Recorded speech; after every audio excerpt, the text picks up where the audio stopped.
Hello, everyone, and welcome to Season 2, Episode 2 of the iSphere. I'll go. I'm I. I'm Joy.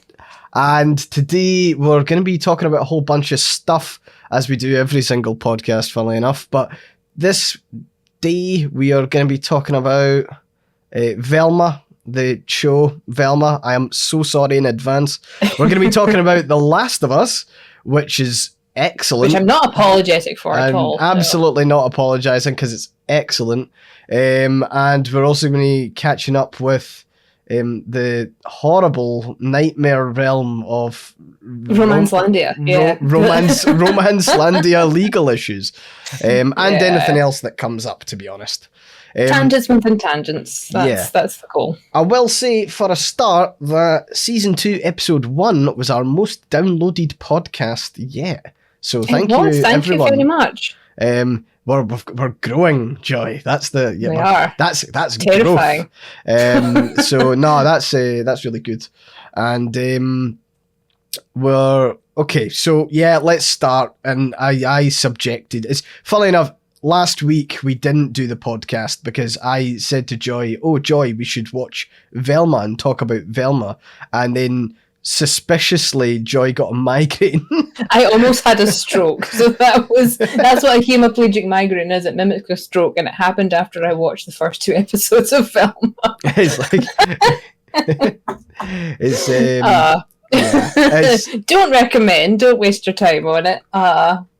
Yeah, and for those of you wondering about the King of the Castle overlay, it shouldn't be on. I have deactivated it, so you could try refreshing and it might go away again. Yeah, you might need to do that.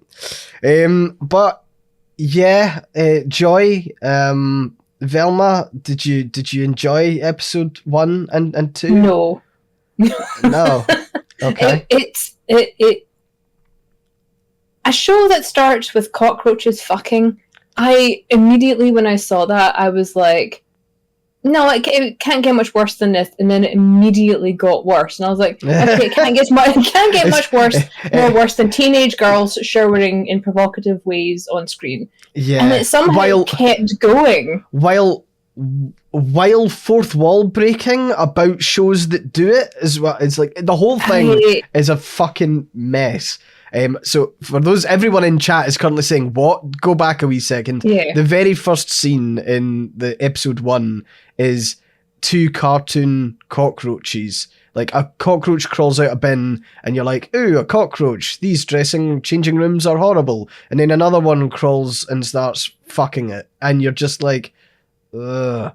Apparently in the series, they're supposed to be around 15 and 16. So yeah, definitely not college students. They're not in college, they're in high school. They're in high school. It specifically says high school a couple of times. And then, you get this like long, protracted scene where they're showering and they're talking about shows that in the pilot episode, there's always way more sex and like nudity.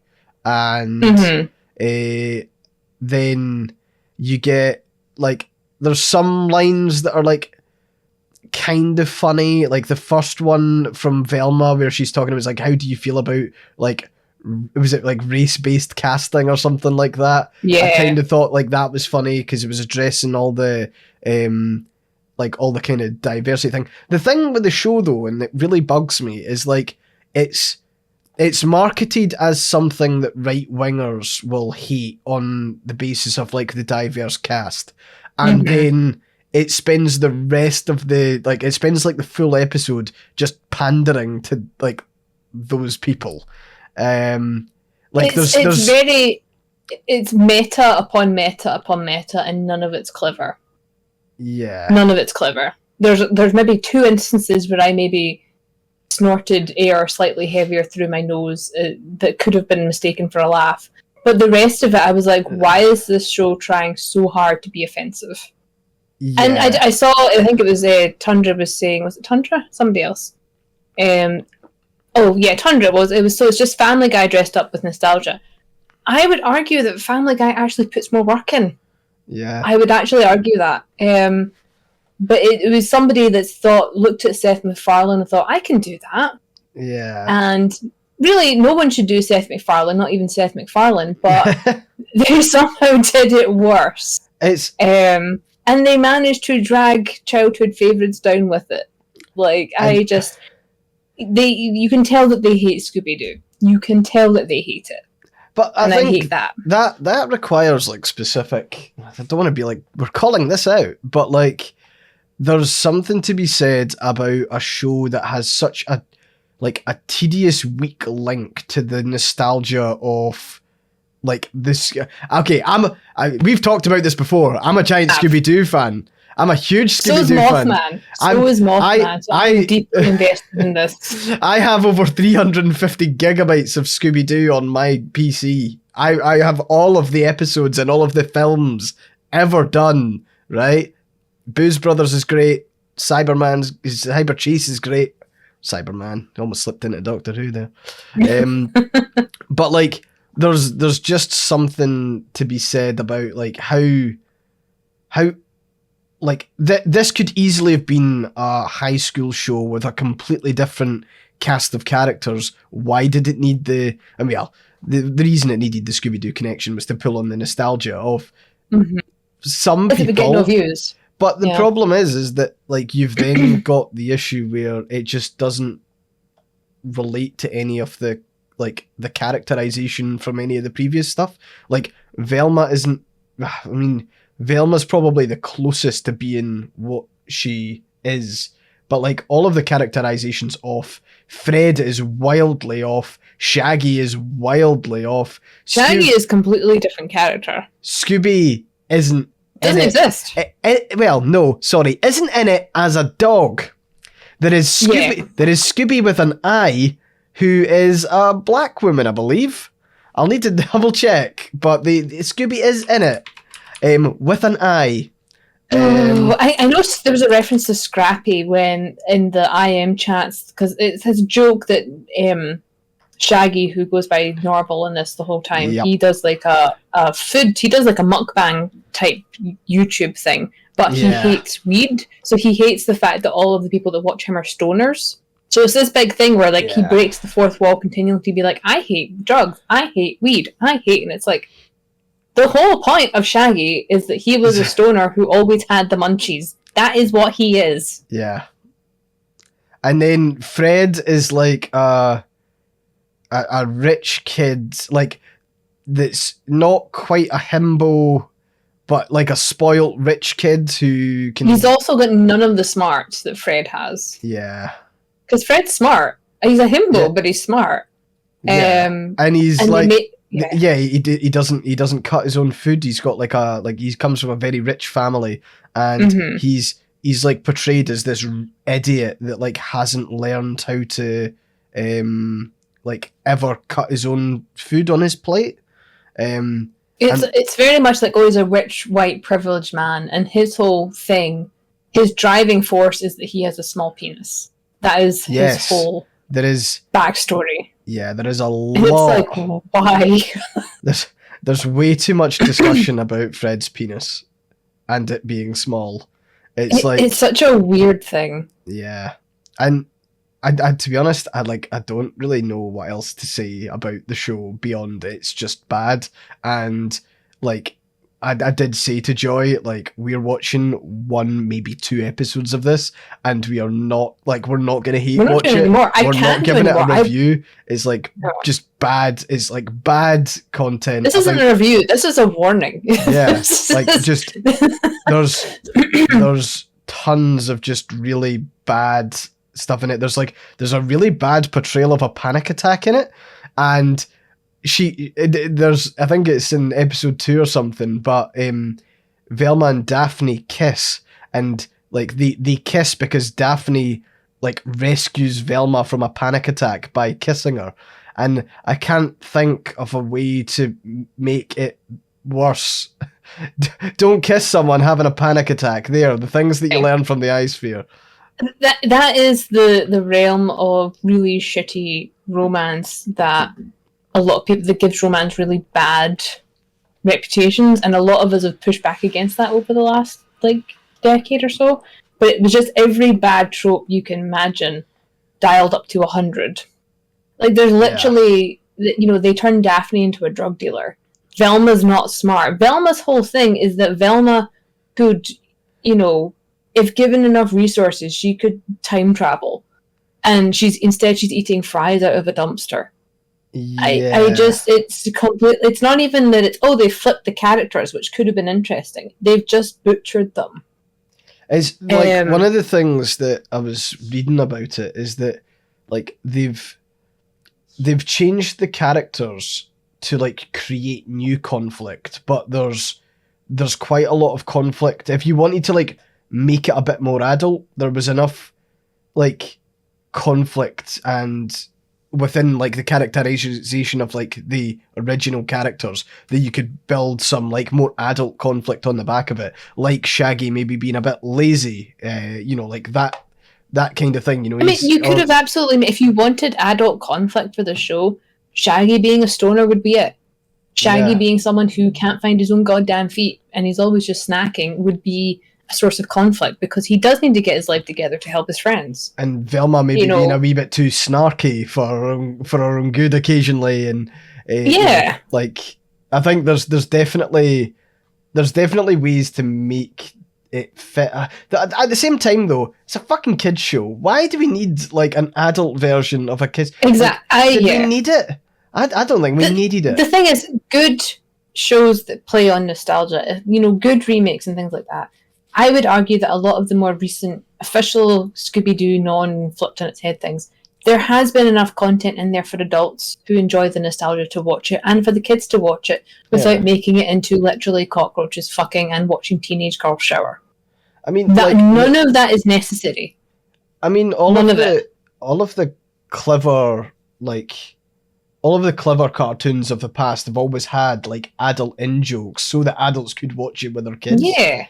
So, and like I quite like the premise of having a show that centers around Velma, but I think it would be quite good to have it as we're getting the gang together. I feel like that could be a good enough kids show as is, with enough interesting stuff for like the adults, And like I did remember there was like I don't know which version it was, but there was a Scooby-Doo series that had them all at high school and they all had parents, and like there's a really funny bit where like Fred is obsessed with like traps in it. Traps, I remember that one. But like he talks about nets. He talks like there's always like so much stuff to that, and it's always quite funny. But it was Mystery Inc. Thank you, Starry Sky.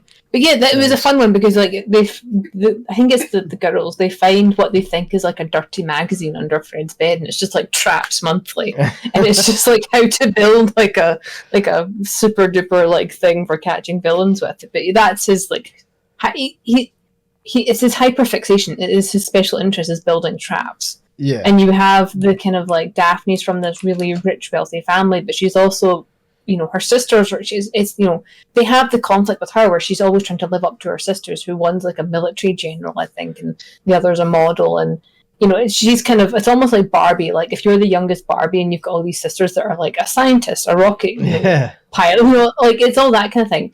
And then you have Velma, who is struggling to be taken seriously as a smart person. Yeah. You have Velma, who is lacking self-confidence. And also Velma, who I would argue is, coming to terms with the fact that she's queer. In that one, because she falls in love with the girl called Hot Dog Water. She's really, I can't remember Hot Dog Water's real name, but like you have her experiencing that. That is suitable for children, and it also has enough substance for adults to enjoy it as well. Everything that this current Velma thing has, there is zero. It's just, again, it's meta for meta's sake. It's it's a continuous breaking of the fourth wall, except they've not built up a wall you can break yet. Yeah, and like it's immediate. Like you're getting fourth wall breaks from you're 30-40 seconds into the show, and you're already getting this beamed into your retinas. But I just miss the Hanna-Barbera days of like fucking like was it Scooby-Doo and Zombie Island and stuff like that. That was like top tier shit, and the animation still holds up wonderfully today. Most of it does. Like most of it does. See the ones that are like the episodes. They're so good because like all of the interactable objects are like a completely different color, and I don't know why. There's just something really nice about it. I enjoyed all of those. Kind of like an old point and click game. Yes. It's kind of like that level. Like it's different enough for the kids to watch to go, it's that, I think it might be that thing, and for the adults kind of go, oh, that's silly. Yeah. Like obviously it's that, but for the kids, for them, for a lot of younger people that are developing their visual skills still and their cognitive skills, that kind of thing would be enough for them to be involved and to feel smart and included and going, I bet it's that book because that looks different. Like that is charming. It's charming, and I also think intentional to some degree to engage the audience. Whereas I feel like Velma's entire purpose is to repel the audience. Yeah. And that's not how you grow a viewership, even for hate watches. Yeah, I mean, as far as I'm aware, it's already been renewed for a second season. And, like, I think there is something for... There's like something to be said for like the show has been made to be talked about. It hasn't been made to be watched. And I feel like obviously we're contributing to that at the moment. So apologies everyone. But we're also telling you not to bother with it. Yeah. It literally almost gave me like don't seizure. Don't do it. Don't bother hate watching it. And I do have to ask like how. Like, it is weird the tone that they're kind of going for. Because, again, like, a lot of the jokes in the show are aimed at people who would be more, like... I don't want to split the show so, like, left-wing and right-wing, but there's obviously a certain group of people who would be, who were complaining about the change of race for a lot of the characters, right? And then you've got... jokes in the show that like kind of make fun of like the Me Too movement and stuff, and you're kind of like who the fuck I'm is like this a comedian that can say whatever I want before the Me Too movement. Yeah, Velma would never. I'm sorry, even especially if you with the race flip, Velma would never. But it's the whole like I'm funnier than a comedian before me #Me Too and the continuous #not sorry get the camera, and I'm like. I'm going to put your head through the nearest window. I could not stand it. Yeah, I think that kind of sums up Mindy Kaling's humour, though, and it's why I don't find her particularly funny. She's not... I don't find her funny. I know some people do, but no. Yeah, as Mothman said, it's not 2010 anymore. We don't need to be saying # anymore. Yeah. Please stop. It ended before we got married, and we've been married for 10 years. 10 years this year. So yeah, I think So to be honest, there's nothing else I want to say about it because I find it like just don't watch it. It's fucking garbage. So I just have to say to Just Be Yourself, thank you for being kind, but it is absolutely it is my ADHD super ability to watch 3 different things at once. That is the only thing, the good thing it left me with, is the ability that I can watch the camera and chat to you, answer and also watch the chat and type at the same time. I just do one thing at a time and ignore all the rest. That's my superpower. See, I can't do that. I can't focus on one thing. So. Oh no! Whenever Jessica tries to talk to me while we're watching something, I'm like, please pause it because I will.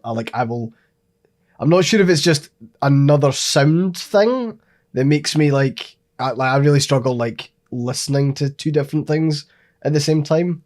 But I can watch one thing and listen to another, but I can't listen. Audio processing disorder for the win. I have that as well. Oh fuck!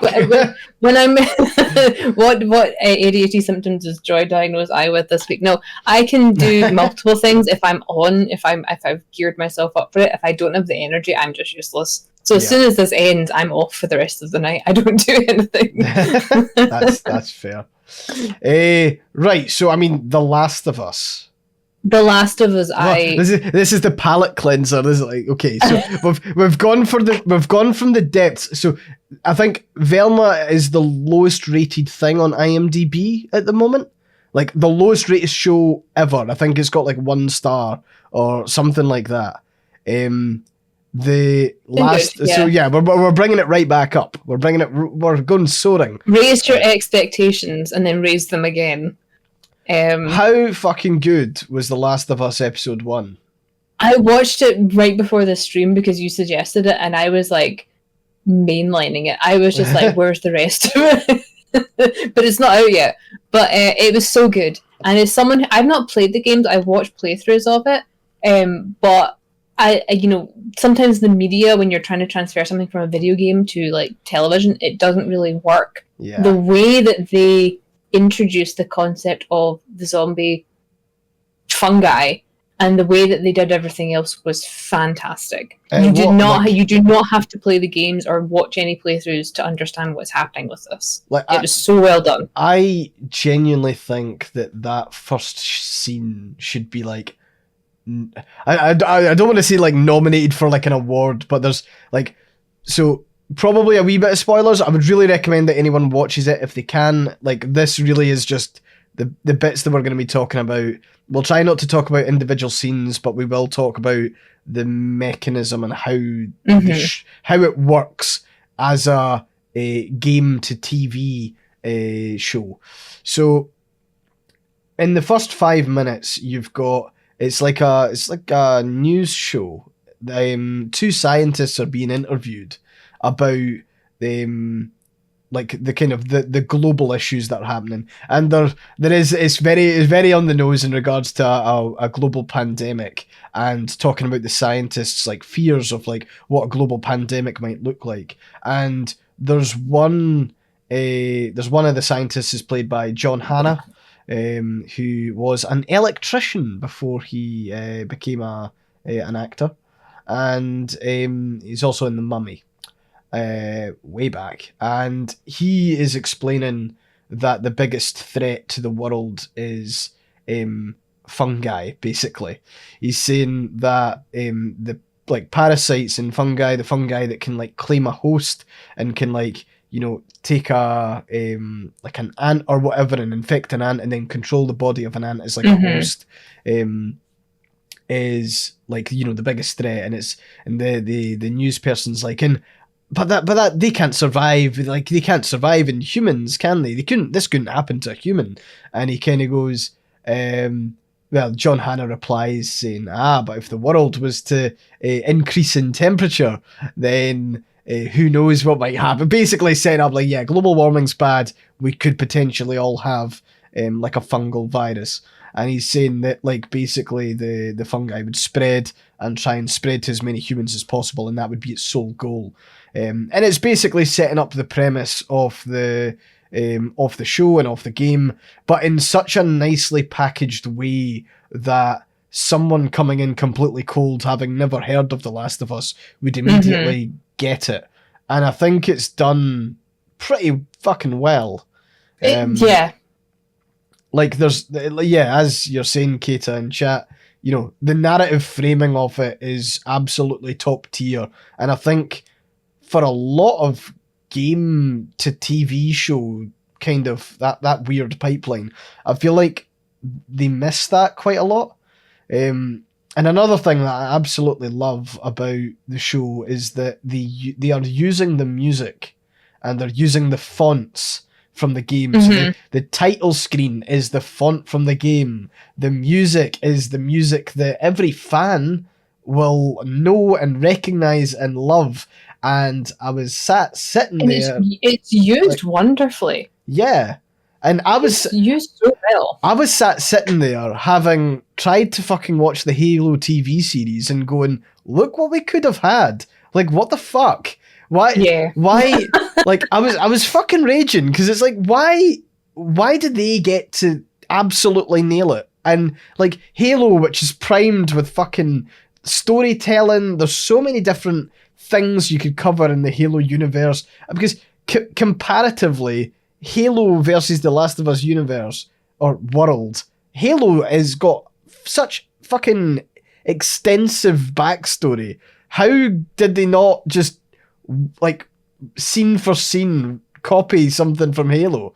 Because it's made by somebody who doesn't respect the original media. Yeah. That's what it is. That is the problem we're having with so many remakes of things and so many retellings, and is that it's being made by people who have no respect for the genre. It's like when people come in they think that romance is easy to write and anyone can do it, and then they're like, "Oh it's bombing. This just shows you how vapid." It's like, no, you're just bad at romance. Like, these people are bad at converting things because they don't have any respect for it. They're like, oh, it's video games. The people aren't, we're not trying to. They try to write it for people who don't play video games. There's no point to that. Write it for the audience who love it. Use the things that are there that people love and take those and run with it, which is what The Last of Us has done so far. Yeah, I mean, I think you're 100% right about, like, because, like, there's a reason why The Last of Us became the game that it is, right? And why so many people love it and like it and enjoy it. And it's because it obviously struck a chord, and they have leaned into that so heavily that the episode 1 is excellent. And I'm promise I'm not trying to pull this into a Halo conversation, but it's like, I feel like the folk who made the Halo TV series decided that Halo wasn't, you couldn't twist Halo into being something for mass audience, for a TV audience. So instead of appealing to the fans of Halo, which, again, there are so many people who love Halo. They love the games. You could have just had a beat for beat fucking section of one of the games and you would have, raked in all the views. But the fact that they were, like, unfaithful to the point of, like, some of the gun sounds they've changed in the Halo TV series. So, like really famous, iconic weapons from the series, they changed the weapon sounds. And I think for a lot of people, that's stupid. So, like, you've immediately got all the fans going, well, that's not Halo, so I'm not going to bother watching it. And for all the new people, you've not grounded it in something that people have already liked. So, it's just not done well. And also, I think, was it Panicorn? It's either Failed to Live or Panicorn. I'm sorry, the chat has gone past me, but it was The Last of Us isn't green screened to death. It's on-site locations, which gives it a much more realistic feel, which I think with Halo and a lot of others as well, it's the green screen effect as well, that you're getting the kind of uncanny valley effect. Did I lose eye? It's all good. Okay, you're still there. No, I was just turning something off. So. But yeah, it's that kind of...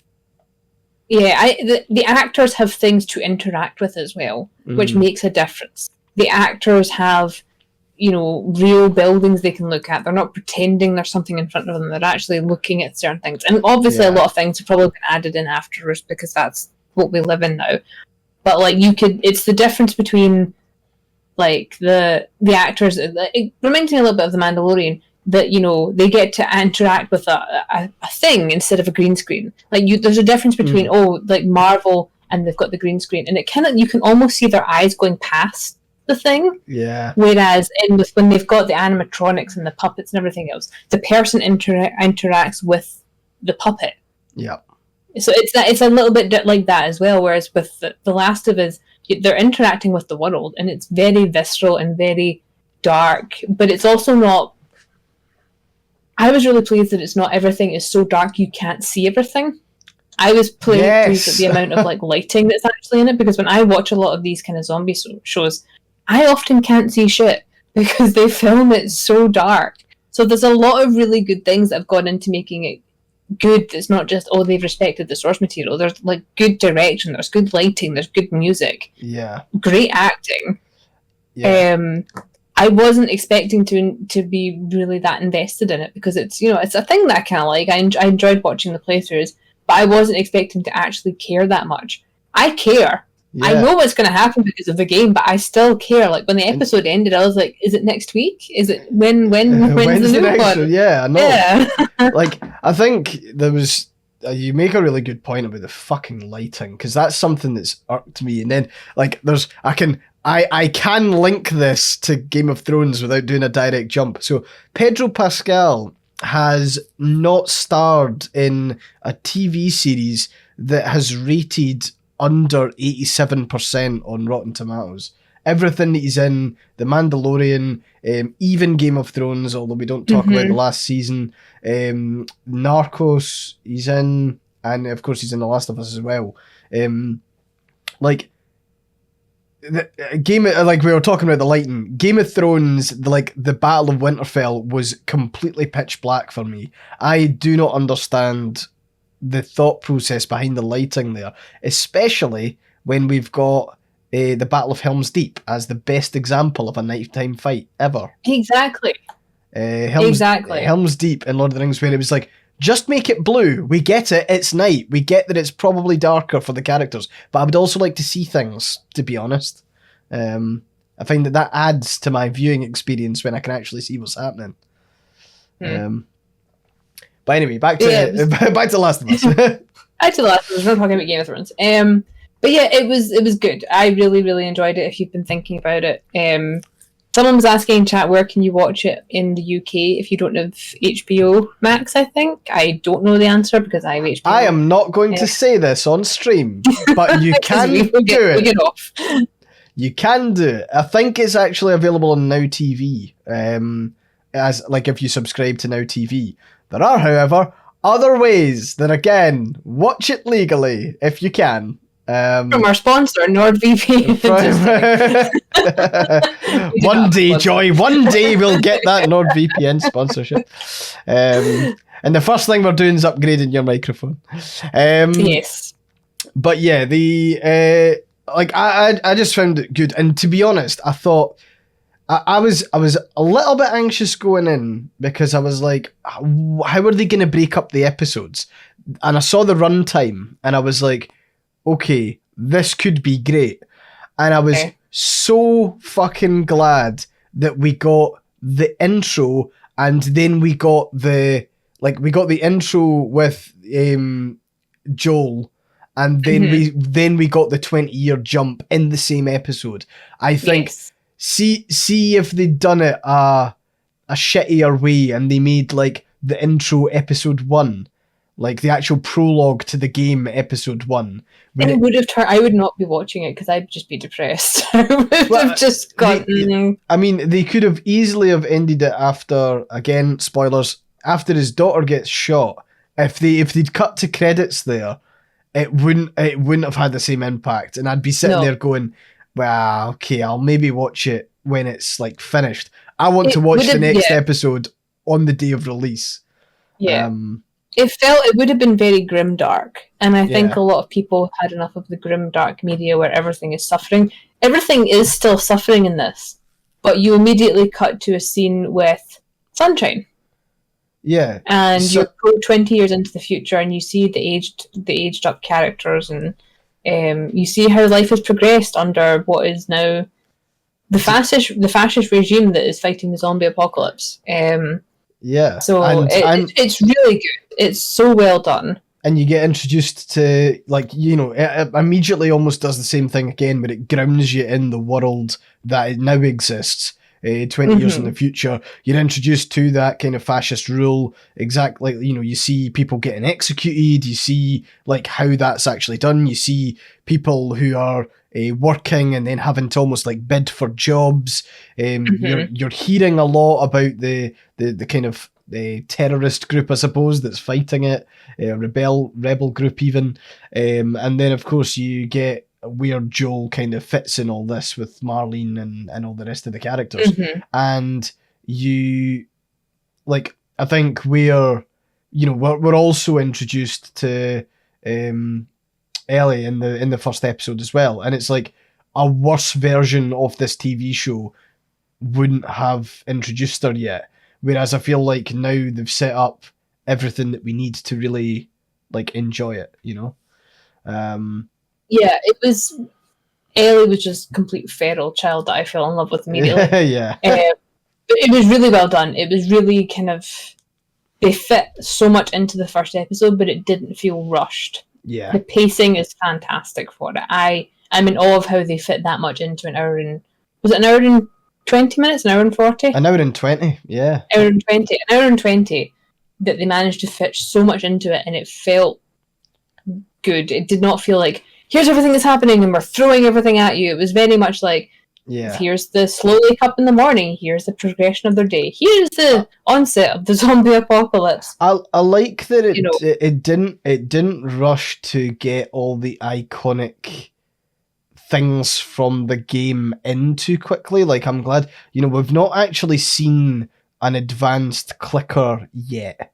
Yeah. We've not seen like a real zombie. They could have easily have chucked it in there. There was a little bit that was kind of dangling the carrot, but again, if they'd went hell for leather to try and hit as many, this is in it, and this is in it, and this is in it, and this is in it, it would have, again, just felt like kind of, oh, geez, whiplash, especially for people who are newcomers. And I think, what that first episode does, that first episode has made people Last of Us fans who will then go and play the game. And the brilliant thing about it is that the game's getting remastered for PC and it's coming out in March. So happy birthday to me. Yeah, I'm gonna be jotting that down as a game to stream. Because I've only ever played through it once when I first met Jessica and I started dating her because I actually wanted to play The Last of Us on her PlayStation 3. That was the only reason. And now we're here. So, no, I'm joking. But yeah, like that was like fucking years ago. I played that, and I don't remember any of the story. Like Jessica played it several times, and knows a lot more about like the individual beats of the scenes. Whereas I'm just like, I'm just here for fun. But I'm looking forward to like playing through it. It looks like they've done a really good job on the remaster by the looks of things. So it was married her for the PS4 in the comments. That is not why you did married. Well, you never know. 20% at least. But yeah, I think if it continues to be as strong as, I mean, it's never going to be as strong as the first episode, but like I want it to be though. So long as it doesn't stagnate, it'll be incredible. I think one of the, like, they've just got to, and I think if they're as pragmatic with the pacing as the first episode, it'll be outstanding. I think if they try and stretch the length of the game, or stretch the length of the show, like, with the beats of the game, it can be quite, it might fall off. But to be honest, judging by what I've seen so far, there's no reason to think that that'll be the case. I mean, you have to hope that with the pacing that they've set, you have to hope that sets the precedent for the rest of it. Yeah. And I don't imagine the acting just suddenly dropping off, because even if the pacing does go off, the acting is going to be phenomenal. Everybody is putting their all into it. It's fantastic. I was a wee bit surprised when I heard Pedro Pascal was first cast as Joel, to be honest, because I thought they would have maybe went for like an all-American kind of like actor, but I think he's fucking nailing Joel. He is fantastic. He's so good. And Bella's great at Ellie as well. Mm-hmm. But yeah, he's so good at being dads. He's so good at being Mandalorian. This is my thing though. One of my favorite tropes is sad dad in video games with daughter. That is my Dishonored, it is The Last of Us, it is multiple other ones. God I of love War the is So it just, he's so good at that. I'm going, he's perfect for that. I can see why they cast him. I can see why. The interesting thing about the sad dad trope in games, right, is that it mimics the stage of life that a lot of the devs are at. Like, because there's like, obviously it's quite a young medium, so a lot of guys who are maybe in their teens and then they're like early 20s who are starting to make games, like Pong and Pac-Man and stuff like that, the proper old games that no one plays. The original ones. So like they are now obviously like creative directors of studios, and that's where like the sad dads this gets in, because they've got kids and they've got like 8 or 9 year olds now, and you get the lean towards the father and son. The father and son and the father and daughter. It works. It does pretty well, so it'll be interesting when like a couple of years, like maybe 10 years from now, we've got sad granddads. That'll be the thing. It will definitely be sad granddads. But yeah, I think like Pedro Pascal as Joel is really, really good, and I thought I can't remember the character's name of his actual daughter. Joel's daughter that dies in the intro. I thought she did a really fucking good job for the amount of screen time she had. Sarah. Sarah, yeah. And I think another thing that I thought was a really good ad, and I know that it's like they could have just made them like basic zombies, but the scene when she goes into that house and I jumped out my skin. It was so good though. Like it was just nice to see like a completely fresh like zombie kind of take. It was horrifying. It was like visibly shocking, but like when you saw that, like, oh yeah, like we were nervous for the dog. Glad that the dog ran away. Like the dog, like I was worried that we would see a dog getting killed on screen, because that whole section's not in the game at all. So that was that was added, but I think it added a lot to the show. It gave you the real horror suspense vibe. It gave you the feeling of when you're in a game and the horror suspense music starts playing and you don't want to go into the next room because you know there's a boss. Yes. And it was that kind of like very like the dog's desperately trying to pull you away, the dog's trying to hide. You have the foreshadowing of the dog as well because the dog is already acting weird towards its owner. And then all of a sudden the dog's there and it's trying to warn the girl, and the girl tries to take the dog home, and then she's like, oh, maybe they've been broken into, and it's grandma's just straight up eating people. Yeah. Well, the brilliant thing about that is that like there's enough like police presence and you're hearing a lot about it kind of going on that you think, oh, this could be a rioter that's like broken into some like their house. And the thing that I loved, the thing that made the creepy granny even more creepy was the fungal spores that were coming out her mouth. Yes, there was strands of fungus coming out her mouth, and I was like, that is fucking horrible. Excellent. 10 out of 10. Yeah, the hair was bad. The hair was scary as well. As someone who writes romance about a fungal infection killing the world, and then also as someone who has lived with deadly mold exposure, I was uncomfortable with the whole thing. I was just sitting there like, this is too visceral for me. This looks like the food. So when you get these like mold testing kits for your home, I don't know if anyone else has seen these. I have them. The mold colouring looks like the stuff that comes up in your home testing kit. So bonus points for realism for the colorization and the shape of the spores. I was sitting there going, I've seen that somewhere before, and then I remembered, and I was scrolling through my phone going, that was from the home test that we did. They've basically taken a very common home fungus that's in the air, it's everywhere outside, and they've turned it into horror. And I was like, that is genuinely chilling. Bravo.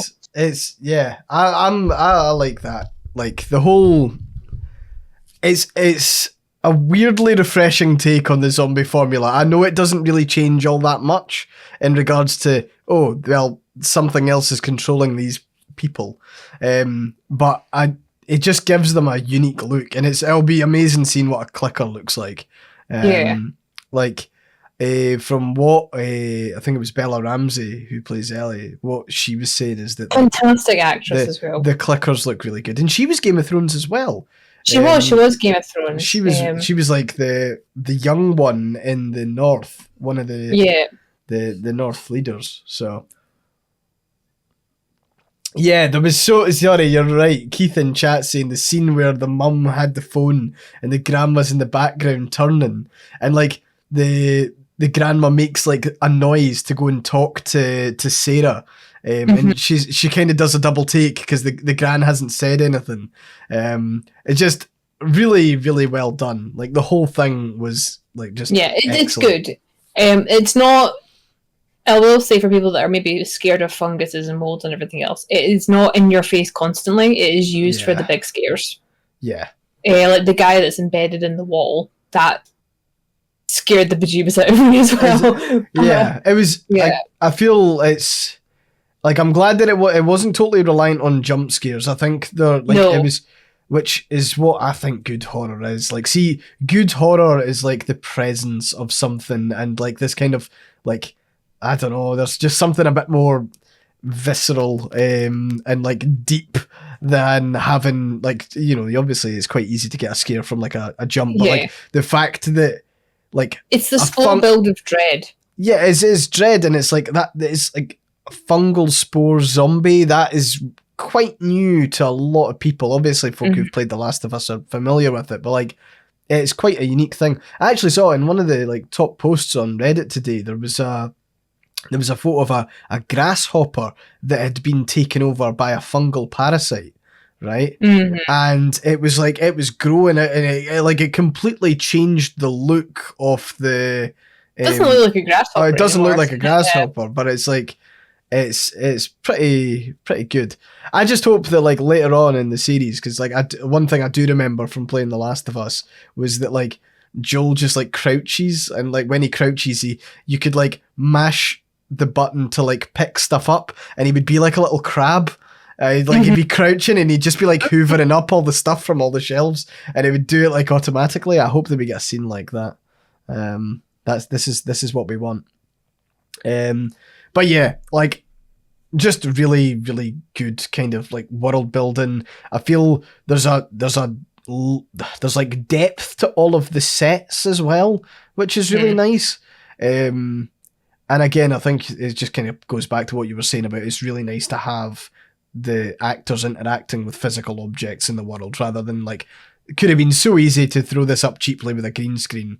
But like when they're fleeing, and I think I'm jumping all over the place here, but the intro where they're fleeing in the truck and the plane crashes, and you know, like you get this like heightened sense of panic in a I don't know, in like a really real way, when you saw that everyone had the same idea to try and flee, and there's the military checkpoint, and he goes, drive over the fields, and they're driving over the fields, and then they're having to, you know, try and evade the various checkpoints, and then the riots start happening, and people are fleeing from the restaurants and stuff. It's like this kind of, you almost, like, you were just able to meet them on that level of panic, because you know how that is exactly how it would fucking go down in real life as well. It is. Like, and I have a parasympathetic nervous disorder. I have dysautonomia, and I could feel my blood pressure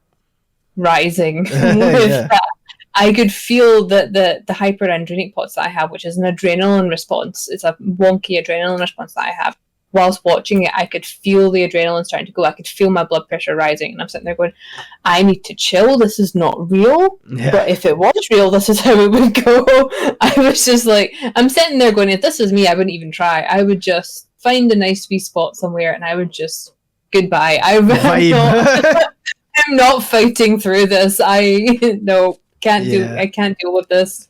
I think It's interesting the kind of precedent that this could potentially set for like game to TV show kind of media, because I think like I think there's sometimes a certain level of snobbery from a film in particular, but also TV when it comes to like games as an artistic medium, and I think like the success of The Last of Us, like this comes from a video game. This is like, you know, I think it could maybe change something. I like it's. I'm not saying. I mean, to be honest, I've loved. There's tons of things. I mean, people were talking before, and we chatted about it a bit before we started the stream, about how like people have been referring to The Last of Us as like the TV show that'll break the curse of like video game adaptations. But like, you know, we've had things like Arcane, which people are still telling me to watch, and I'm still trying to watch. There was Cyberpunk Edge Runners, which a lot of people liked. And to be honest, I really like the Mortal Kombat film. I think it's exactly what Mortal Kombat fans were after. It's very in the vein of Mortal Kombat. Yeah, it's like, it's not trying to be like a super deep thing. At the end of the day, you're there to see cool fights. But like, I've watched the first episode of the Dragon Age one. It's something that me and Joy are thinking that we're going to watch. I struggle with some of the animated series. I'm struggling to get into the Dragon Age one, and I'm sad because I like Dragon Age content. But I am struggling with it a wee bit. But I am going to give it a go. I think I just need to get into the gear of it. So we basically we need to yeah. We need to stop living such busy lives so we can actually sit down and just like chill for a wee bit. Watch a show. But yeah, like I think I don't know, I'm excited. I think the next episode of The Last of Us is out tonight. And is it? I thought it was tomorrow. I think it's Sundays. It could be. But yeah, I think it'll be good. I'm really looking forward to it. And I'm looking forward to what will like come of like all the other things on the back of it. And I hope the people who made the Halo TV show take a good fucking look at themselves and reconsider. Just like, yeah, season 1 was actually just a dream. Season 2 is something else. It was all a mirage. Yeah, exactly. Right, so I think The Last of Us we've probably talked to death. Joy, Romancelandia, what's going on? So update on the Susan Meacham situation, which trigger warning for anyone that's sensitive to suicide or fake suicide. She is the author who faked her own suicide, claiming she was bullied. When actually what it was that she was being told that her books were not as good as they were, and she was being given advice on how to improve her writing, and she said that was bullying, and then she caused all this drama, faked her suicide, and then came back earlier this month. 2 years later. 2 years later. 2 years later. 2 years later. With a very arrogant post going, "Oh, my family pretended I was dead for my mental health, but JK, I'm here. Let the fun begin." And then she's actually been haunting all of her groups under fake names. So anyways, there was an absolutely unhinged interview that went out from her talking about how, well, I never did this, I never said that, it's your fault for donating to these GoFundMes, because by the way, people fundraised her funeral and everything else. Yeah. And then it turns out the person that gave that interview might not be her. But it could also be her. She could be backpedaling to be like, oh, people actually are responding. I'm going to get sued. Fuck. So I'm going to say, JK, this wasn't me. This is someone, pretending to be me. Meanwhile, still being alive, still having faked her death. Yeah. Oh, that interview wasn't me. Then it's all come to light that she's been a grifter for a very long time, because there are people who work with her. I was actually trying to find them, but there are screenshots of editors and other people that work with her. She was claiming all sorts of stuff, like she needed treatment for, I think one of them was a kidney transplant. She needed, her husband had cancer. She was fundraising money constantly, and people in Romancelandia were constantly giving her money. And as someone who is chronically ill and who has occasionally had to use fundraising services to pay for things, because I live in America and everything is awful, I was really angry when I saw that, because typically when Romancelandia rallies, we rally and we take care of each other. And a lot of people gave her a lot of money that she got scammed out of. Meanwhile, her family, inverted quotes for anyone listening who can't see the stream, were harassing editors who were there was one editor who was actually in the hospital having an emergency hysterectomy, and they were harassing her to finish working on files so that Susan Meacham's final work could be published in memoriam of her. Oh, fucking hell. So there's so many levels to this fuckery, and it's still going on, but so legally, what's happening here? So Samantha A. Cole, who was one of the people that was very deeply involved with this, her and some other people have been gathering as much evidence as possible, and they have taken it to law enforcement. So yeah, that's where we're at right now. They are gathering, because there's multiple counts of fraud, there's multiple counts of identity impersonation and other stuff as well, and there's multiple counts. There's so much fraud. There's so much money that's been lost through painful amount of fraud. People gave work away for free under false pretenses so they could also sue. But now that law enforcement has been involved, so that's where we're at with that one for everyone. Because I have been getting people asking me what's the update on the drama, because everyone's like gripped by it, because it is bonkers. It's one of those things that I'm struggling to, like, okay, you get caught in one thing, that's like Yeah. I'm not saying that everyone gets one, but that's a doozy. But like, just this is silly. This is how's this still going? How Still going because we don't know if the daughter's real. We don't know if the husband is real. There's people that Samantha contacted a real life friend of her, and she was saying things like, "This is the husband had like a minor skin growth removed. It wasn't like, you know, it wasn't a brain tumor, you know." And it's like, well, who is real? We don't know. And she was on TikTok this whole time. She was posting under TikTok with her real face and her real name, whilst also being in her old reader group as someone else, befriending all her old friends as this new person, and gaslighting them all. And it was either her pretending to be her daughter, or it was her daughter that was talking to these people as though her... It is another, and probably the other reason I had a migraine last week was trying to keep up with all this. But there are a bunch of screenshots now from people, from real life friends and from editors who worked with her, and it was all this like, there's no proof that she was ever actually bullied, and it's sad because there still is a big problem with bullying in indie publishing, because you get people that are big names and they want to stay big names. They like to pull the ladder up behind them and go, oh, actually, I'm the king of the castle, and anyone that comes close to it gets like the finger pointed, an accusation. I mean, so it was very believable to say, oh, well, I was being bullied.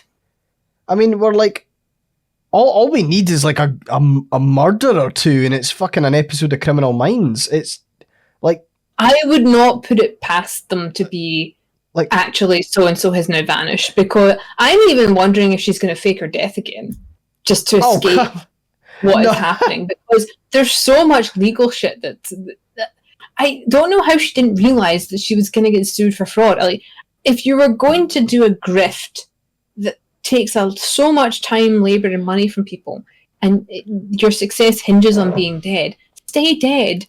You already have your pay. You've had your payout. You've had your payout, and like, I'm not giving her advice, but you could have just started again under a different name. Like, isn't that how fraud works? Like, if once you burn the bridge and have made off with the money, you can like. So here's the laughable thing, though. Here's the thing. She was under a different name. I think it was TK Steele or Steen. Can't remember. One of those ones. Steele, I think. There were some people that were saying she couldn't write as that person because her style was so bad, everyone knew it was her. Fuck. So that was like, oh well, I'm going to resurrect Susan Meacham. And the thing is, Susan Meacham's her real legal name. It's not a pen name. Oh fuck! Why would you do this? Why would you do it under your real name? What is wrong with you? I'm really hoping that, like, in the interview that may or may not be real, she talked about how she was coming back with a unique perspective that would improve her writing, because she would be able to write a romance about a woman who comes back from the dead, despite the fact that she's not been dead. She's been alive. So one of her romances is about someone who deals with mental illness and cancer, and she claimed she was writing from experience. Turns out she never had cancer. Oh God! So even before all this, she was pretending to have had cancer, like, to get people to edit her stuff for her and to be sympathetic and to be like, oh well. Whenever people are like, that doesn't seem realistic, she's like, well, it's based on my experiences as a cancer survivor. According to her real life best friends, she never had cancer. So is this? I'm wondering, right? Is this like an author version of like method acting, but like having not actually done it? Like, you know how actors go into the whole method acting thing and they lock themselves in a room but even method actors, that's like Jay Leto being like, oh, I'm a method actor. He's not. He's a fucking bully. And then you have the method actors who, like, they lock themselves in rooms and they get into character and they really get into it. It could be, except she's not method acting. She's doing the Jared Leto thing where she's hurting everyone around her to be as sensationalist as possible. But like, I mean, like we spoke about this last time, but like, you don't need the you don't need the lived experience to write about something. Like You don't.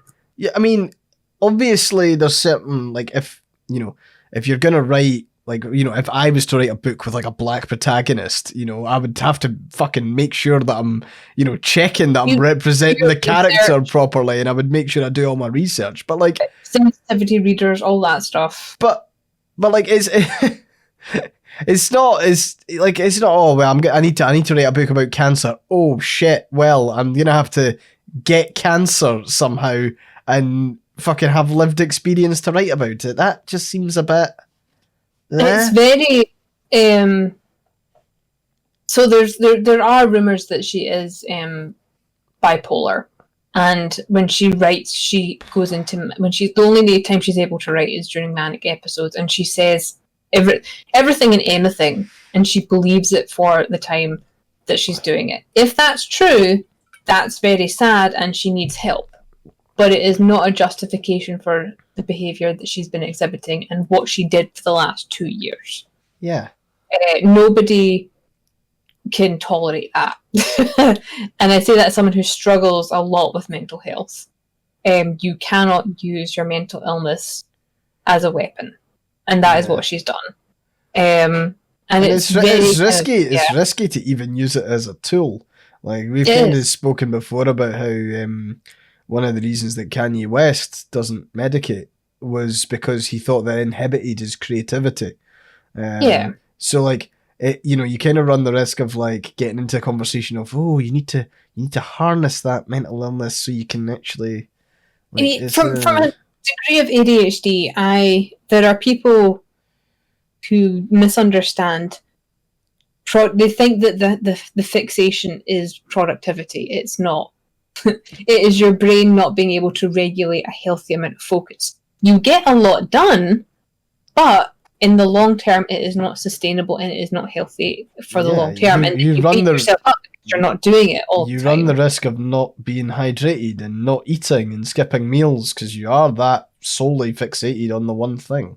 Yeah, and that's what I've spent the last 2 years trying to come to terms with that, because I got diagnosed right when I started writing.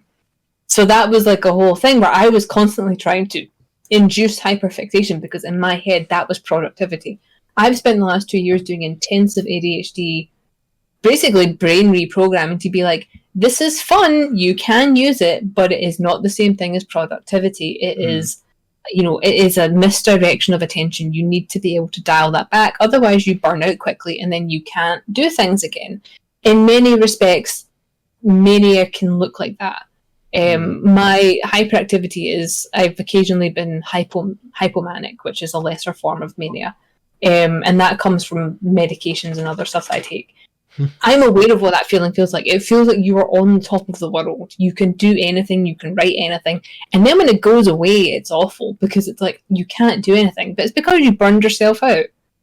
And it's to say that but it's also not a justification for anything that's happened to do with Susan Meacham. And there are some people going, well, she's obviously mentally ill, we need to cut her some slack. And I'm going, you can have sympathy for the illness, but you cannot excuse the harm that's been done.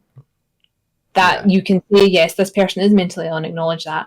However, when your mental illness is hurting other people and you're using it as an excuse, I'm going to take issue with it. And I'm going to go, no, it's your responsibility to medicate and do all the right things, because otherwise you hurt those around you, which she has done massively. Like, the community is reeling. Like, there was so much, like, at the time this happened, there was a major problem with bullying. And that's one of the reasons I stay on Tumblr. I'm not a Facebook indie author because I don't like what happens on Facebook. And it was used. Tumblr people are just cooler. Tumblr people are cooler, but they're also weirder. So that I can get away with being my weird little gremlin self. Whereas if I do what I do on Facebook, people are like contacting the authorities or like you're getting wellness checks.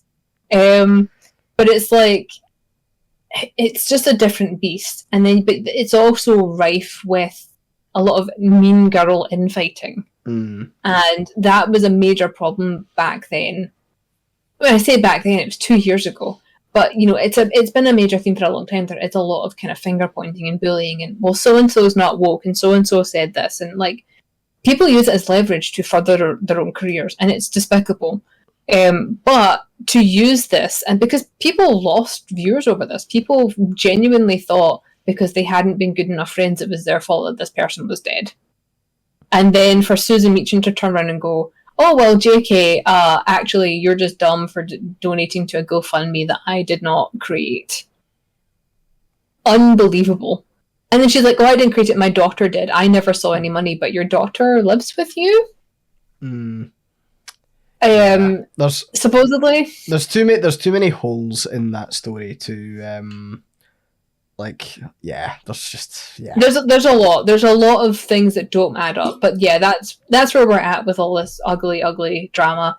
Legal action is being pursued by the people involved, as it should be, because somebody should not get away with this. People asking, is her daughter real? We don't know. We know that she does have children, but we don't know if the person that is the daughter that's been doing all the screenshots and the talking to people, we don't know if that is actually the daughter or if it's Susan herself.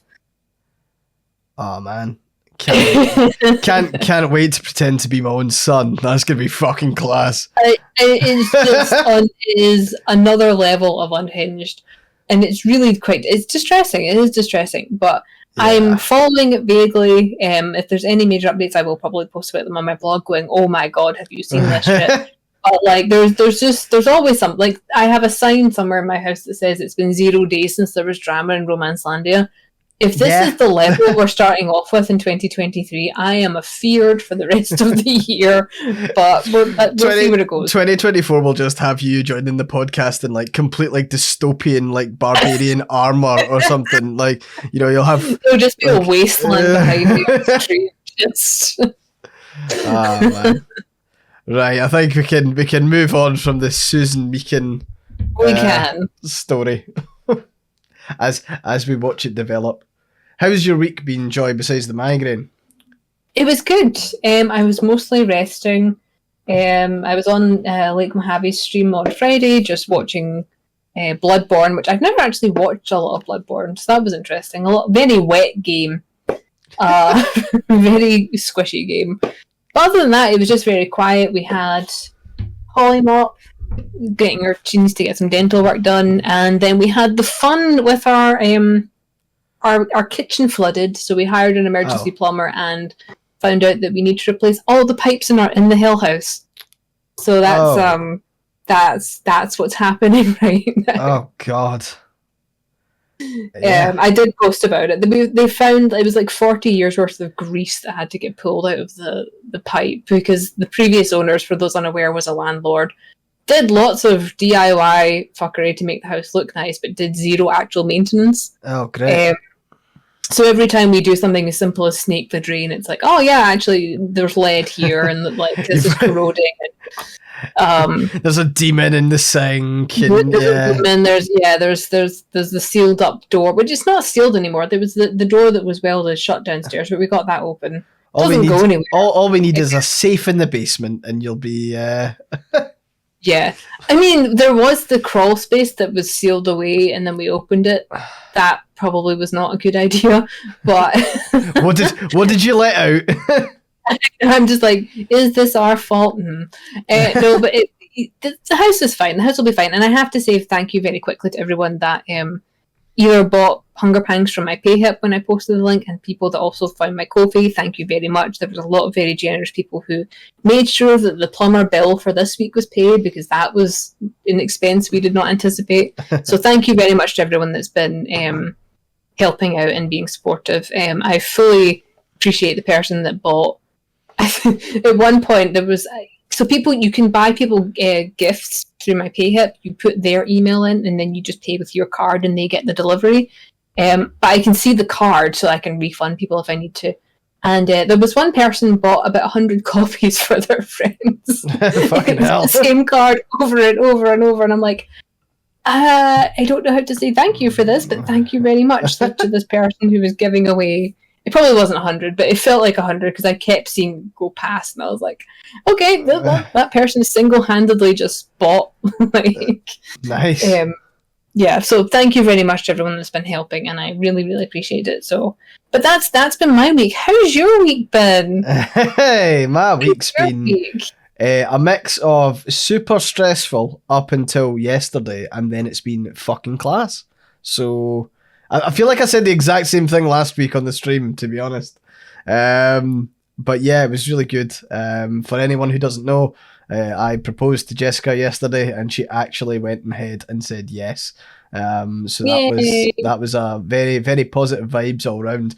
But I was yeah, it's been a week on that front because it's literally been me kind of like planning it and then getting like I don't know. I was nervous. I was a wee bit nervous, and then on Friday night into Saturday, like I couldn't fucking sleep at all, and it was excitement. It wasn't nervousness, it was excitement, but I could not fucking sleep for the life of me. I was really annoyed because I was trying to skip time. You know, when you go to sleep and you're desperate to like skip time, because if I fall asleep now, I'll lose like 3 hours, and then I'll wake up again and it'll be cool. But no, it didn't work. So I'm knackered. But yeah, everything went pretty well. Do you want to hear the story, I suppose, how the day went? Go on. So tell me everything. Tell me how you proposed. I want to know the details. No worries. I'm more than happy to share. So it starts with me becoming let's just say me reinforcing my bitter hatred for like the monarchy and the institutions of the monarchy, right? Because that's how you proposed. Yes, and so there's a reason for this. So a couple of weeks ago, I was obviously planning this, and I came across an exhibition that was going to be the Holyrood Palace, the galleries there, and it was a really cool exhibition because like Jessica's really likes art, and I was like, this is going to be good. We're going to go for the art exhibition, and then we'll go somewhere else afterwards, and then I'll do it, and we'll make it a nice day of it. So I went on to the website for Holyrood Palace Galleries, and I saw that there was an exhibition on for all of the gifts that had been given to the monarchy from Japan over the course of a couple of hundred years of diplomacy. So there was going to be like samurai armor. There was going to be there was going to be like fantastic art, and I was obviously going for the Japanese art. I wasn't going because I like the monarchy or the gifts or anything like that. But like it was just really cool that we were going to go and see this, and I was like, that'll be quite interesting. So we were on the train there, and I had a look at the tickets on my phone, and it was saved to a PDF on my phone, so I opened up the PDF. It took a wee while to load because, like fucking train Wi-Fi shit. But I opened it up and the 2 tickets were there. Date was there. We had a time slot. It's all good. And then I scrolled down to the how to find us, where they've got like the map printed off. It wasn't a map of Edinburgh. It was a map of London. So I was like, hang on a wee minute. And I double checked, and it was for a museum in London. It was fucking Buckingham Palace Galleries, right? And I was like, there is no fucking way that I have been that stupid. There is no way have I made a mistake here. Get yourself to fuck. And I then went on the website. I was like, I'm going to retrace my steps here. So I went on to the website, Holyrood Palace, like the galleries. And I looked up the Japanese exhibition.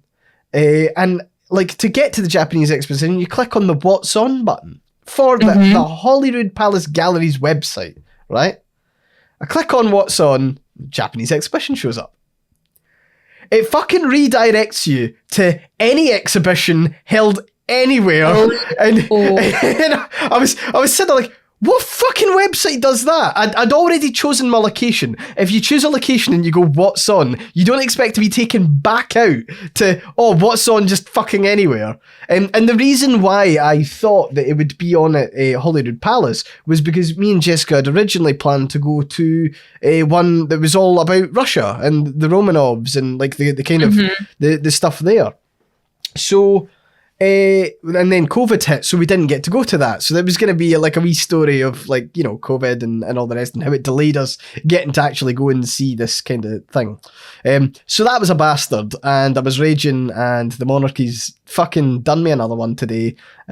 So I was annoyed, but we did have a backup. So we ended up going to the National Museum of Scotland.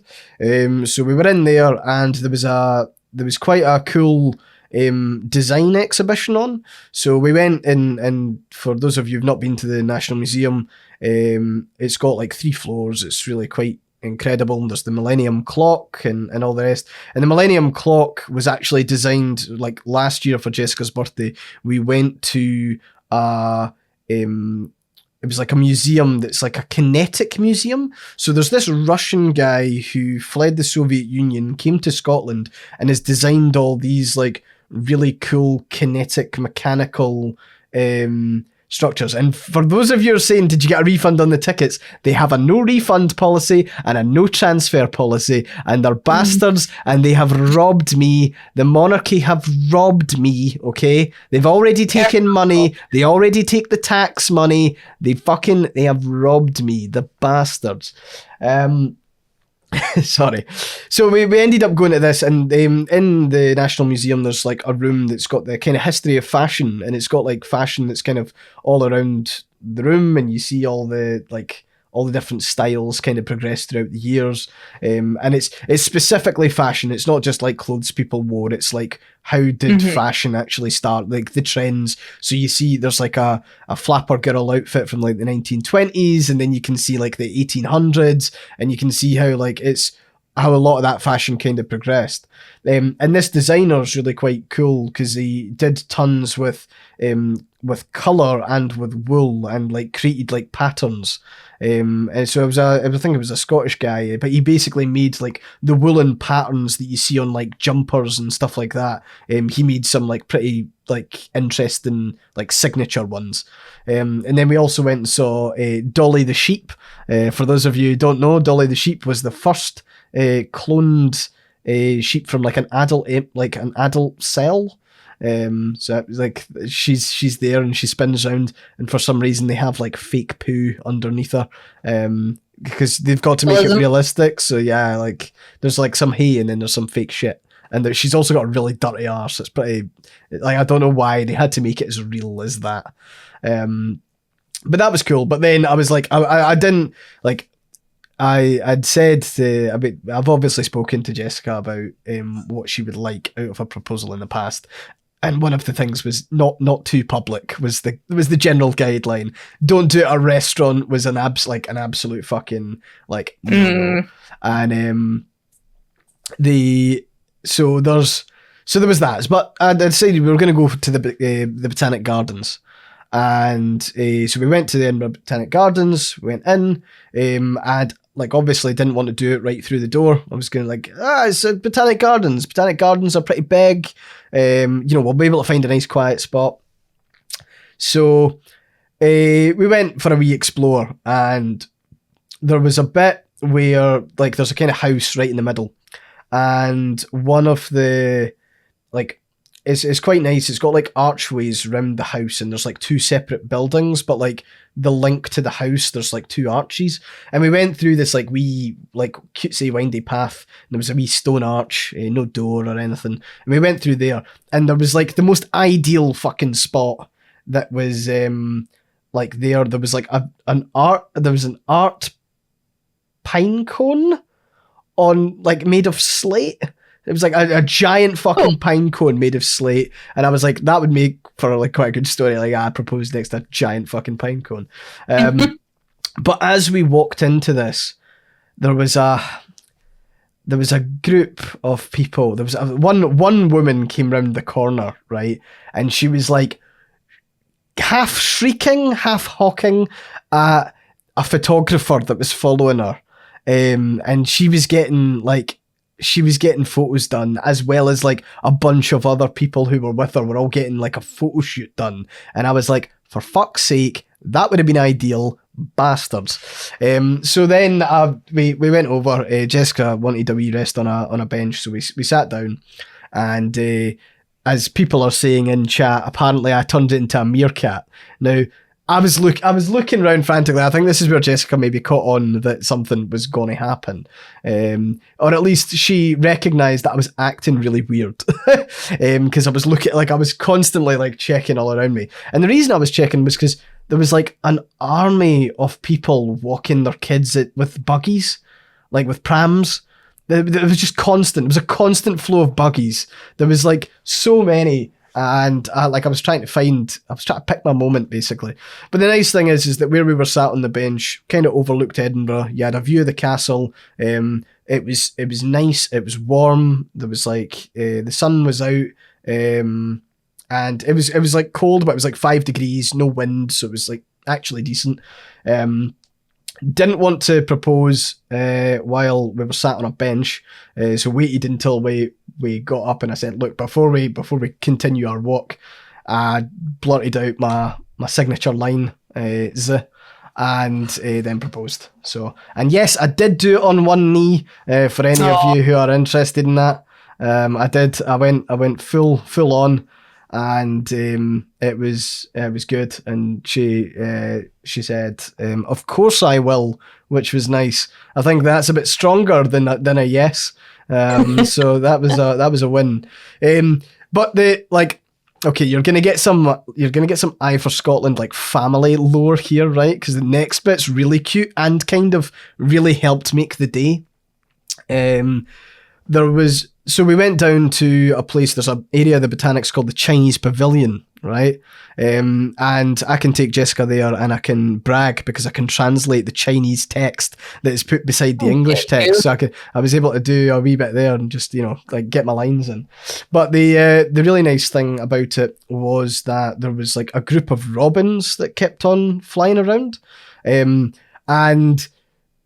okay, this is maybe a bit personal, but we'll go there. But basically, there was a lot of robins at my grandpa and kind of granny's funeral, right? And my mum has this quite deep connection to like robins. Whenever she sees a robin, she always thinks that she's kind of been checked up on, and it's a very nice thought to have. And the really nice thing was that there was these kind of like 3 robins, and like the robins, there's a connection to Jessica's granny as well. So there was 3 robins there. Coincidentally, there was 3 robins, and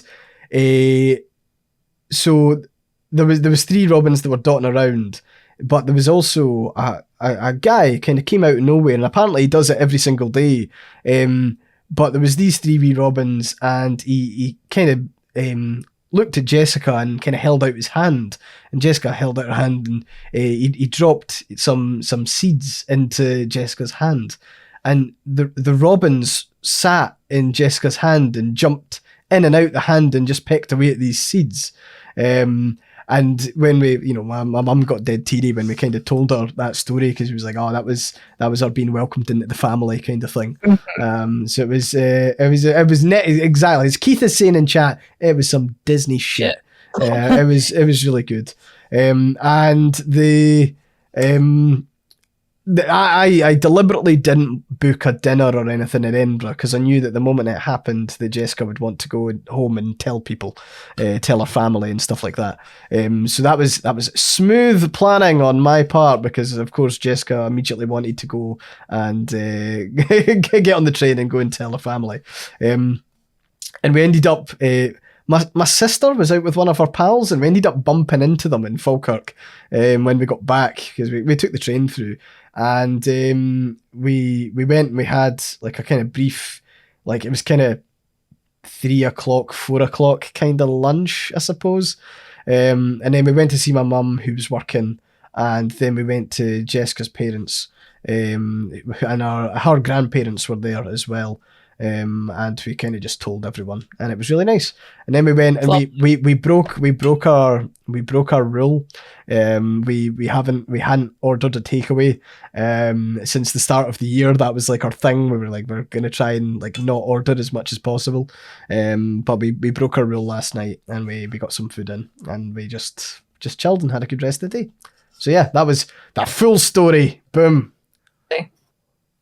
I'm so chuffed for both of you. I'm especially glad because you did show me the ring about a month ago. I've just been waiting ever since. Yep. I had to share it with someone. I was Somebody. Like, when I saw it, I was like, I can't. I've not shown anyone else this. I need to share it with someone. Otherwise, I'm going to explode. Yeah, it was really good. Like it was like. I designed the ring, and it went through like various iterations, but it turned out really, really well. As far as I'm aware, Jessica's still wearing it, so that's a positive. Like hopefully she wears it for a wee bit longer. But yeah, it turned out pretty decent, and I'm chuffed. And the nice thing is that me and Jessica are actually going on holiday tomorrow morning at 5:15. So the good thing is you told me 5 minutes before the stream started. Yeah. But by the way, can we get everything sorted before tomorrow morning? Yeah, I was like, sorry, Joy, I'm gonna need a title and a description because I'm gonna be editing the video like immediately after the stream ends. Designed a ring, didn't make it Saltire themed, commitment to indie, now suspect. You're funny. The ring actually, the ring has a couple of nice things on it that commemorate my and Jessica's relationship. I'm not going to go into them too much, but let's just say there's like design theming from I think they call it the crown. As I say the crown, the crest of like what holds the gem in place. It's all designed. There's a story to it.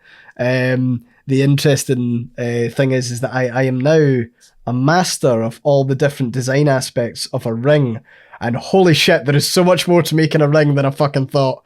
There is so much more to making a ring. I was like, fucking hell, how is this still going? But yeah, it turned out pretty well, so chuffed. It's a gorgeous ring. It is gorgeous. Yeah, it's funny you're talking about that. I remember when my best pal was getting engaged, she designed her ring, and it was so involved. Yeah. Just so involved. There was and I remember like it was stressful too. Like it was like, oh, I don't know about this cut, and it's something I'm gonna wear for the rest of my life, and like it was like a whole thing. And then when we got engaged, it was the day Mothman and I were long distance for 7 years where we got married. Which is scary because that means we've actually been 17 years this year. But woohoo! It was the morning I was flying back to Scotland by myself. My parents were in Germany. I was flying back to Scotland from Minnesota by myself. And I suddenly found a treasure trail of riddles through the house. Oh, so I was following them everywhere. And it was, it's on Tumblr already. My engagement story is on Tumblr. And Mothman proposed with a cup of tea. So did not get a ring. I got a cup of tea, which actually was more appreciated because it was like 7 a.m. Nice. But we then went to the Mall of America, and I just went and picked out the simplest ring I could find because I was like, I knew what my friend had gone through designing her ring, and I was like, nope, don't want that. But yeah, I spotted the first pink sapphire ring there, and I was like, I want that one. So that was the story of mine because I knew everything that was involved, and I was like, I'm not going through that. See, I'm just gonna say that is fucking genius from Mothman right there. Every single time you get a cup of tea made for you, you're gonna think of that. That is so fucking clever, right? That's He literally, I got through the whole he wrote the whole thing in rhyme, like his whole proposal in rhyme. Nice. And I was standing there, and I turned around, and he's in his pajamas. And he's just holding a cup of tea. And I still have the mug somewhere that he proposed with. Nice. So that's whenever he makes me a cup of tea, it's just like, oh. So, yeah. Brilliant. No, that's fantastic. And Mothman, we are cut from the same cloth because I do rhyming stuff for Jessica as well. That's just, it's top tier. Excellent. It's good. It's a really good, I think I still have them somewhere. Don't know why I'm looking at him as if he'll know. Hey, he's done his bit. He's done it. He has done his bit. So I don't know if you can hear Holly Mop. She's waffling in her sleep.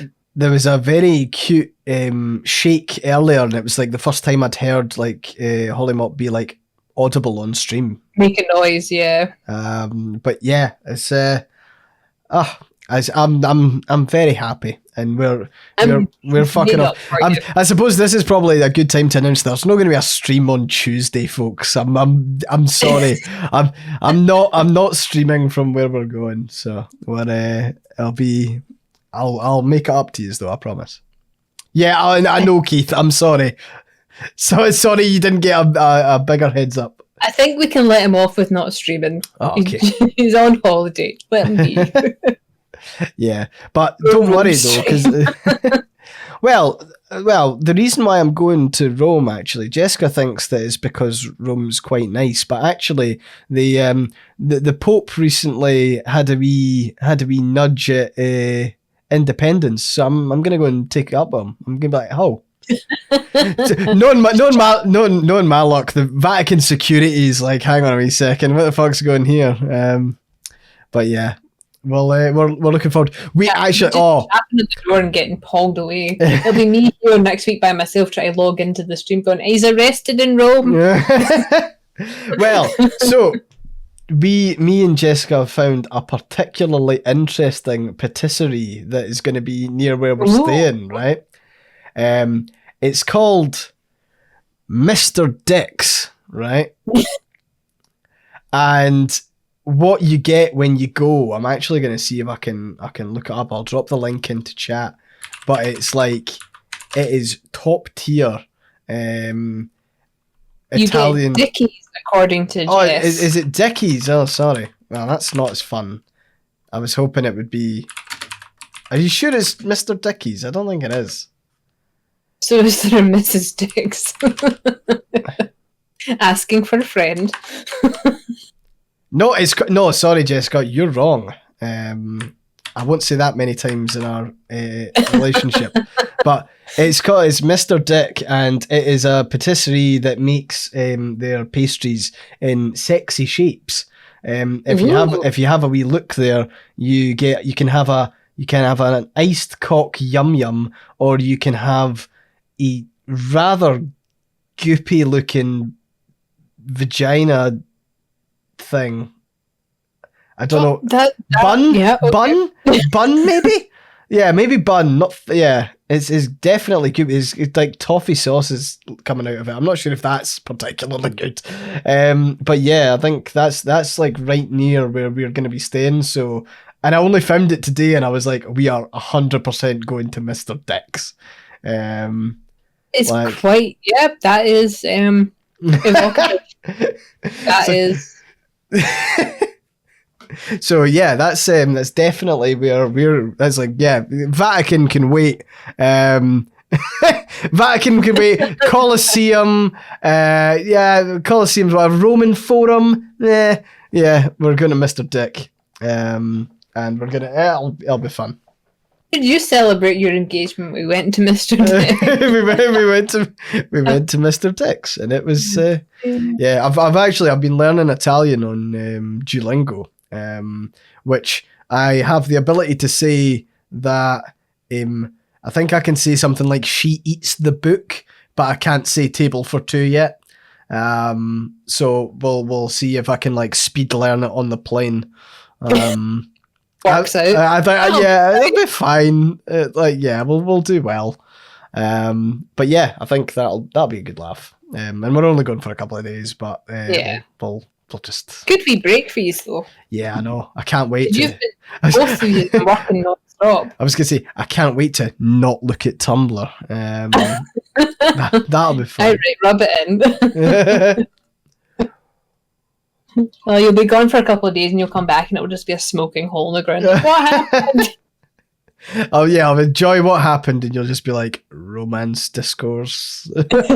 It got worse. Yeah, but no. So yeah, that was good. I've also got a funny thing to tell you about something that I'm going to in England in February, right? And it's funny because we mentioned King of the Castle at the start of the stream because I left the overlay up, but I am going to Warwick Castle. I've been invited to Warwick Castle as an influencer. Yeah, I know. It's very like, oh man, I don't know if I enjoy being called that. But yeah, I'm going as an influencer because the game will be launching in March. So they've asked people to dress in noble attire, and I am preparing a costume, which will be really good fun. But I got the tickets. And this is, I'm going to slip it in now, folks. This is my rant about the lack of investment into British rail infrastructure. This is this part of the podcast. Welcome to hell. So I got my tickets, and the tickets are, for want of a better term, just fucking insane.